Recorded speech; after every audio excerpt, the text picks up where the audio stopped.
le Seigneur vous bénisse, je suis votre frère Paul. Alors aujourd'hui, nous allons parler un peu sur l'écriture de Dieu. Nous allons essayer un peu de comprendre qu'est-ce que c'est que l'écriture de Dieu. Et pour cela, dans notre Bible, nous allons prendre dans le livre de Jean. Jean chapitre 8, versets 3 à 11. Mais Jésus s'étant baissé, écrivait avec le doigt sur la terre. Comme il continuait à l'interroger, il se releva et leur dit que celui de vous qui est sans péché jette le premier la pierre contre elle. Lorsque les scribes et les pharisiens amenèrent cette femme-là auprès de Jésus, on remarquait qu'elle avait été surprise en plein adultère.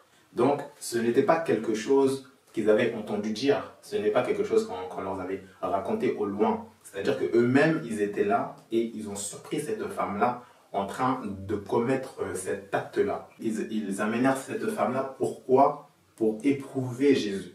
Et Jésus, ayant compris tout cela, se baissa et écrivit avec le doigt sur le sol. Mais maintenant, nous allons à peu près comprendre ce que Jésus-là pouvait écrire sur le sol.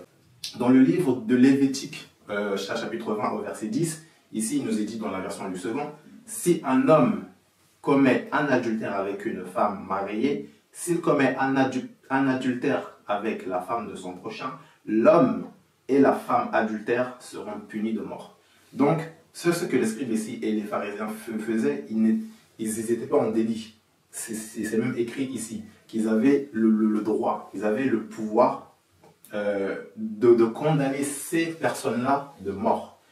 Donc cette femme, surtout qu'elle avait été surprise d'adultère, devait forcément être condamnée. C'est-à-dire qu'il n'y avait pas d'échappatoire pour... Jésus n'a pas parlé, il a seulement écrit sur le sol.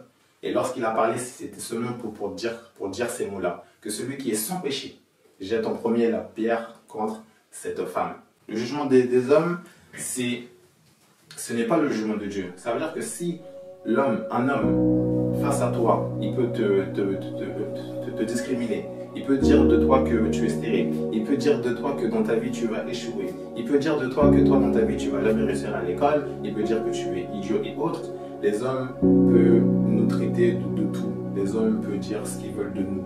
Mais ce qui compte, ce n'est pas le jugement des hommes, mais c'est ce que Dieu va dire dans ta vie, c'est ce que Dieu va écrire pour toi dans ta vie. Dieu peut dire dans ta vie que tu seras fertile.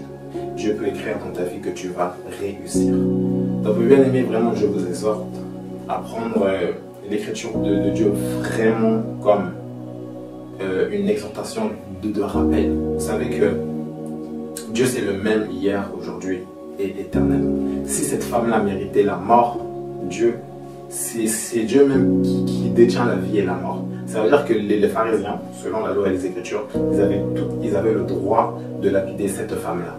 Mais Dieu est un Dieu d'amour, Dieu est un Dieu de paix, Dieu est un Dieu de miséricorde. Et face à ces situations-là, et sachant aussi la ruse des pharisiens, Dieu dans ces situations-là a décidé de pardonner à cette femme-là. Mais remarquez, il a dit, va et ne commets plus de péché. C'est-à-dire que là, je te sauve, comme tu m'as aussi reconnu en tant que Seigneur, je te sauve, mais va et ne commets plus de péché. Et souvent, c'est ce qui nous arrive.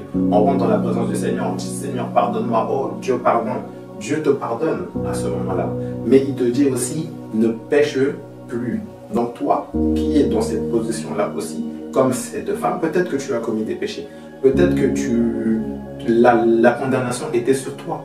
Mais Jésus te dit, va et ne pêche plus. C'est-à-dire que ce que tu as fait hier, ce que tu as fait avant-hier, ce que tu as fait il y a 1 mois, il y a 2 mois, ne commets plus le même péché. Si tu veux avancer avec Dieu, si tu veux que Dieu puisse continuer à écrire de nouvelles choses dans ta vie, comme il l'a fait pour cette femme-là, comme il a brisé les liens qui l'amenaient à mort à cette femme-là, Dieu aussi, aujourd'hui, il peut encore te délivrer de ton mal, de tes fautes.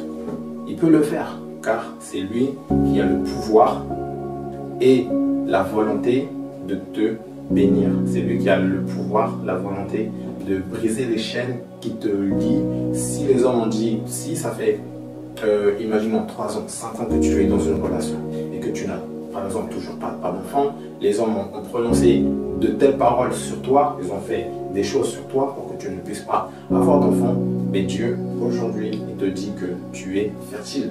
Et ça, c'est quelque chose que tu dois croire et que tu dois aller dans la prière et que tu dois réclamer ta bénédiction parce que cela t'appartient.